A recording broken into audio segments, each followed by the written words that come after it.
What is going on, people? Welcome back. Johnny here, and we are playing some Beastmen in the Rimhammer series. Thank you for the comments. Indeed, I worked hard on all these names, so I do appreciate that feedback. We're going to get quite a bit done this time and have several battles. Build things out, making some solid progress. And so we pick up on a cold winter night. Not terribly cold. We're still working on building the Herdstone. I do have Herdstone events set pretty low in terms of frequency. Shouldn't cause us too much a problem. We're going to start burning apparel as well. There's things we just won't use, like ogre pants, for instance. The studded ogre pants do provide some armor, but none of the beasties can wear them.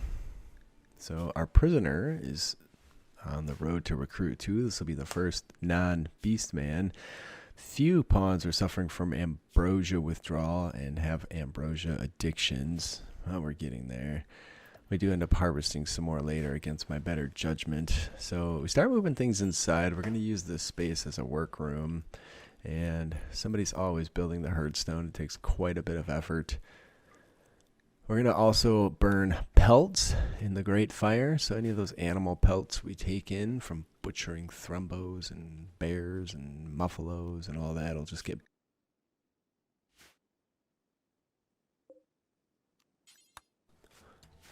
We're not going to use it, so might as well get rid of it.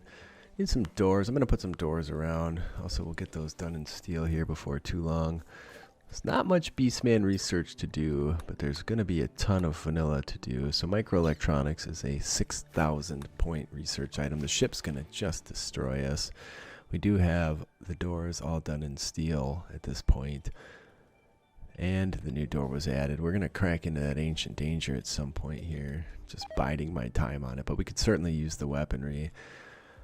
And ambrosia withdrawal is almost taken care of for our little rat man friend. Skaven should be joining soon. Spring is upon us, but it's still cold. The rice is not surviving too terribly well. But we also have some issues with mood due to greedy and jealousness. So we're going to make a couple fancy bedrooms for these uppity Ungors. That's the little beastmen that require those things just in order to keep moods up. I have to keep everybody happy here. It's just out of hand, so we'll get that going as well. We also need food storage. A lot of our meat's rotting away. We could go the route of preserving it. I don't think we will, though. Here's the settings on the Beastmen. You can see I do have the Herdstone settings set low, and there's a few Beastman needs, the need for violence and the herd getting weak. Those are off because the ship is going to really inflate our wealth. So Wanderer joins and destruction. Destruction is the quest. You can read that there if you want to pause it.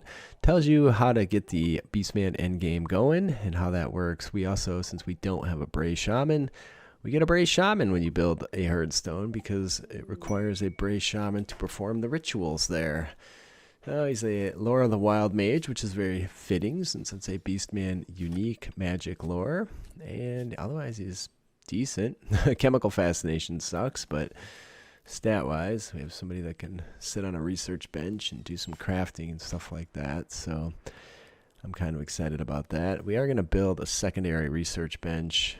And our rat friend, Strolk, does indeed recruit at that point as well. So expansion, people. Little rat man should be fun to have around. We'll see if we can gather some of those guys. The downside is we might have to get into some Skaven research as well.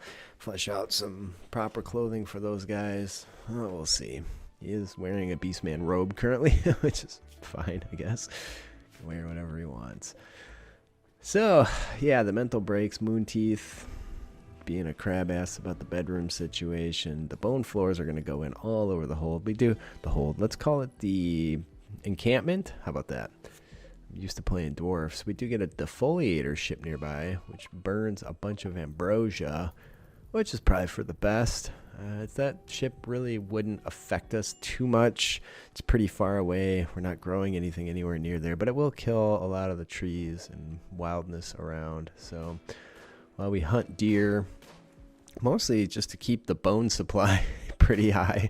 You can see the Herdstone and the Chaos Star turned out pretty cool. But I take Dirtle down to see if he can use his massively long range but inaccurate stone to do some damage. And that was like the worst miss on the planet there. It's like the perfect spot to not cause any problems. But he eventually does hit the ship, and we eventually do bring all of our people out. We can run and gun them, Scythers. Now, some of our people have some walking issues due to damaged or destroyed hooves, but it's not the end of the world. Once again, run and gun saves the day. Dirtle's run and gun is a major liability, given that massive stone. If he drops it on the head of our own people, which is about equally as likely to do as hitting our foes, it will cause us a problem. So we do bring everybody out and get to the battle. And we do have some magic that should do some damage to them. Despite their robotic nature, Drain Life does seem to work. The Skaven shows the blade, so we make him run back inside the quick way so he doesn't get munched right away. And we do have a Bestial Surge spell, which will speed up a bunch of our people. I'm not 100% sure it didn't hit that Scyther. So now we have a fast Scyther to deal with. That's intended to be used on your own people before you make contact with the enemy. A little interesting backfire there, but I can fix that problem. So Kolgar is down. We do have some people showing up in the backfield of the enemies that are attacking. Dirtle with Shalia's Light might be able to get Kolgar back on his feet if we can just take this super fast mechanoid down. It's really causing me a problem. Look how quick he is. As soon as he gets away, he's right back. We're probably taking some friendly fire with Dirtle as well. I'm going to try Winter Frost. We might have to charge in with the big Minotaur weapon. I don't really want to use my Minotaur melee guy this way because good chance we're going to lose him if we do. But that said, he will pack a mighty punch with that giant cudgel. So, God, that Cygor weapon is completely worthless. Once in a while it hits on the nose, but otherwise, I don't know. It was meant to scatter, right? We're just going to go in for melee. We can't be shooting those things off so near to ourselves. So, alright, the injuries. We're going to go and see if we can't use that Shalia's spell. There is another Scyther over by the ship that for some reason didn't get dragged into the battle. But anyway, that does stand Kolgar up. And he did leave his weapon, which we'll have to sort out. And he left a meal, which is odd for a hungry Beastman. Also odd that Beastmen are cooking meals, not just eating raw meat. I could make a slop cauldron. That's probably something I should do. It'll make the food last much longer. But I'm going to try fine meals. I don't know if they get a boost for it or not. I can't remember. Kolgar goes back down due to his injuries. We'll have to send Galkraz to go over there and rescue. Galkraz being our new shaman bro. We have to bring all these guys in for smelting. We go down and destroy the ship. It's hardly defoliating at all at this point, but research proceeds at a rapid rate now. So if we have two people researching that are good at it, we'll make good time on it, equivalent to what you would make with one person if you weren't a Neolithic band. They do like to hang out by the Herdstone, which is pretty cool. It gives them recreation. And meals are coming in. We're going to make an area for freezing food, doing butchering, and doing cooking. So why not? We have the capacity in this game. We might as well leverage it. We don't need to live in the Stone Age. We're just choosing to. So anyway, we get the butcher table moved over. I'm going to put stools in everywhere. But it's at that point that there's some people falling out of the sky to attack us. And we also have to flee our bedrooms where they dropped. These are tricky situations. I don't really want Dirtle over there chucking that stone at our own people. So we're going to send him off where he can start punching people. Fortunately, Blood Tongue with the magic has a pretty solid view of our foes. And otherwise, Kolgar's still having a hard time. We need some more magic with this Lore of the Wild dude. We do have some potential direct damage options that are very powerful. We just have to get there. There's also some fun stuff we can do with summoning mad animals, which would be a very bad situation here because we don't want a mad Jabberslife showing up and attacking anything it sees, and there's no way to unsummon it. You have to wait for it to time out. Unlike the friendlier spells of the Empire, you can unsummon some of the critters you bring in. But a lot of gunfire flying around. Not super cool. We're just going to have to charge in before anybody gets killed here. Any of our own people, I should say. The downside of that is they're going to be shooting us in the back the whole time. So we have that. Fair amount of damage done. We're stunning people. Yeah, I need to get these shooty guys out of there. They're not doing me any favors. A good chunk of our damage that we've taken has come from... I'm going to turn off running guns, so they just stop. Kolgar needs another rescue. Gaukraz was hiding inside a tent at that point. Does have asthma, I realized, after the fact, but whatever. At some point, we'll get some magic to rejuvenate these guys. That or just let them suffer. It doesn't much matter. They're beastmen, right? A dime a dozen, these guys. So now we can start burning bodies at the Herdstone as well. So for Khorne, his sacred number is 8. You burn 8 bodies, you get a reward. Every 8 bodies you burn, you get a reward. And Nurgle wants you to burn rotten bodies or desiccated bodies. We're going to use the healing spell. Try and stay on top of that. It's actually really awesome. I've never had the capacity to put it to use like this, and it's proving very useful in keeping people alive, which as we grow isn't necessarily a good thing because we do get a lot of people that suck. So anyways, we start burning some bodies. You can see, just select the pawn, right click on the body, tell them to burn it, and then it tells you the current favor. If you click on the Herdstone and hit the information button, which I will do momentarily here, it'll give you info on what you need to do at each stage of the Herdstone's development in order to get it to go up to the next level and allow you to do more stuff. We're going to have Kolgar eat the Troll Heart. Beastmen are immune to food poisoning, and he does get a boost to healing from doing that, and he's been injured for quite a while, so seems like a good play. Now, we're getting floors still. We have to make another fancy bedroom, because it's actually Moon Teeth and Molten Eyes causing us problems with their moods due to their bedroom situation. So when they aren't cathartic, they're always really unhappy, but it's either... murder them, which Beastmen aren't above, but right now it's nice having all these pawns. At some point we'll get a big group of like 10 crappy pawns, and then we'll go out and we'll use those guys to smash enemy bases or die in the attempt. So that sounds pretty fun, right? There we go. So Molten Eyes and Moon Teeth have their own bedrooms. We've alleviated the mood issues they were having. Kolgar needs to get himself a new hoof. There is the option for a peg hoof. There's also, later on, once we do some research, options for better weapon, or better legs at least, like steel hoofs and steel horns, gold horns, so you can get them improved. The Ungor can't have horns, but obviously the Gore can, the Minotaur can as well. The Cygor is just too big. So we do have them couple up. I'm going to have to add a double bed. It's on my list of things to do here. So before this playthrough is done, we will have a double bed added for the Beastmen. Kolgar and Tyrant. We're having all kinds of problems with animals. We're trying to hunt Buffalo. As you know, 10% chance of attack is 100% chance in RimWorld. They seem to attack every time regardless. Now, maybe it must be per shot. So if you got somebody like Kolgar with a weapon like this, popping off rounds like crazy, I mean, that could explain why 10% is 100%, but I don't know. We've cleaned up the storage room with shelving. It looks much nicer. We could consider some floors in there, but we're short on bone. Mad Buffalo coming in due to the hunting situation. Doesn't matter if we use... I've been paying attention. They've been using any weapon they've been able to pick up. Like, this dude just has a simple auto pistol. I guess he's getting kind of close to use it. Regardless, run and gun. Not much of an issue in that regard. So we do finally get our coolers up and running. We had to research air conditioning to make that happen. So we've jumped in and out of microelectronics a few times. We do get a handful of traders, but we're unable to communicate with them since we don't have a trade beacon. So yeah, we also had to get on top of that so we can actually do some space trading. Most of the time, we're just going to be selling off garbage we're not going to use because Beastmen don't need much. It's nice having less needy pawns, even if their moods are generally shit due to their sad traits. We do get some silver falling out of the sky there. We don't really get many traders.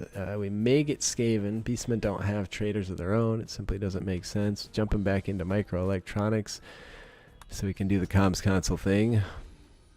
And we're shifting things around. We did build a crude forge in the workroom. Wealth is just shy of 60,000, which feels good. A lot of the Beastman stuff, very low value. 23 value, or 23 bucks for the beds, tables, chairs, all that stuff is very low because the herd getting weak mood modifier is why everything's so cheap, but also they're Beastmen. They do get another group of refugees that want to join at this point, and this time it's actually 4 people, which is pretty great, and it isn't long before their pursuers show up. So we're starting to get quite a massive herd here. They are riding a nice Empire warhorse there, which I wouldn't mind capturing, but 'tis what it is. So we do have traps in place, some decent level of security. We've also managed to get Gaukra's another spell, so devolve, which will mess with the mental state of enemies, prove useful. So we're just going to hide down by the traps, see if they do themselves in, and then we can charge out if we need to. There's enough of them, though, because these raids are significantly bigger because you get multiple pawns, that they're going to make it through our gauntlet. I don't know why I'm keeping Gaukraz back. I should just give the guy a gun, but it just seems fitting to give him that. Our new Gore takes a shot straight away, Vilgraz, and it's not too long after that that they all flee, so we're going to charge out. Would have been nice if these guys were industrial, so they would have brought us more firearms, but as it stands, it's not meant to happen. Yeah, Vilgraz got stabbed straight in the neck with an arrow. Ouch. Recurve bow. Death in 10 hours. We're going to have to let him go free and get tended. Everybody can unrestrict, and we're going to finish anybody off. We're not going to take any humans this go around. If I could get some kind of mutation thing going, we will at some point have a mod that allows for chaos cultists and those types of things. We even have some really cool clothing made for them already, but it's just not very fleshed out. So, nothing to say in that regard at this point. So we're going to take any weapons that are decent off these guys. If they really shit, we can burn them.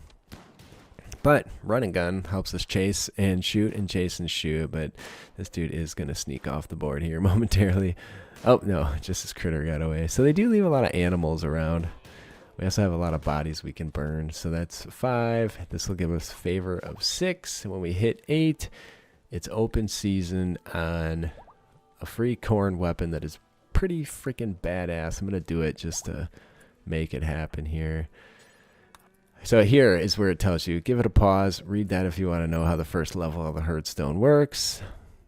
There we go. So we did get a legendary axe of corn, and we're going to give that to one of our melee people, Blood Tongue. Now, if we could just get a belt of corn to keep him safe from missile fire, that'd be pretty awesome. Oh, you actually can't use a shield belt with magic. It's going to cause you all kinds of problems. The value on these guns is pretty freaking significant. So, not guns, sorry, weapons. We're going to keep 7 people and let them rot in the dirt so that we can sacrifice them to Nurgle to get Nurgle's boon, which will also be a weapon. The first... Oh yeah, there's the message regarding the corn axe. But anyways, the first reward you get from each god is always going to be an awesome weapon. After that, it randomizes, and there's many potential options. But nothing bad will happen in that regard. So there you go. Still working on... We've run out of bone for the floors. We need more housing for all these people. Not that Beastmen really do. Maybe I should just make a big barracks. We also are getting kind of in desperate need of a hospital. We should probably start growing more medicine. There's so many things to do. The animals continue to plague us. Despite our own animal nature, we cannot deal with mad animals all day, every day. Fortunately, Moon Teeth here hits about 1/3 of the time. So And he has an ambrosia tolerance, which isn't shocking, as many of these pawns do. Any drugs around, they just start going nuts on it. So, checking things out here on the map. Looking for some food. There's a fox killed by a warg. Might get completely eaten. That's typically the way those things go with the smaller animals. But we're going to work on the hospital next. You can see the tents go up really fast. As they'll burn really fast and have virtually no strength if somebody starts smashing on them. We're going to make some shelves in there for medicine. I'm actually going to put in some sterile floors. Beastmen are good healers, so the infections shouldn't be as effective as they typically are against humans, but whatever. 21 hours, these guys will rot. We can start burning them. We still have our ship artifact that we found, which was a nice boon. Will save us money. We are going to have to start collecting resources if we're going to build a ship.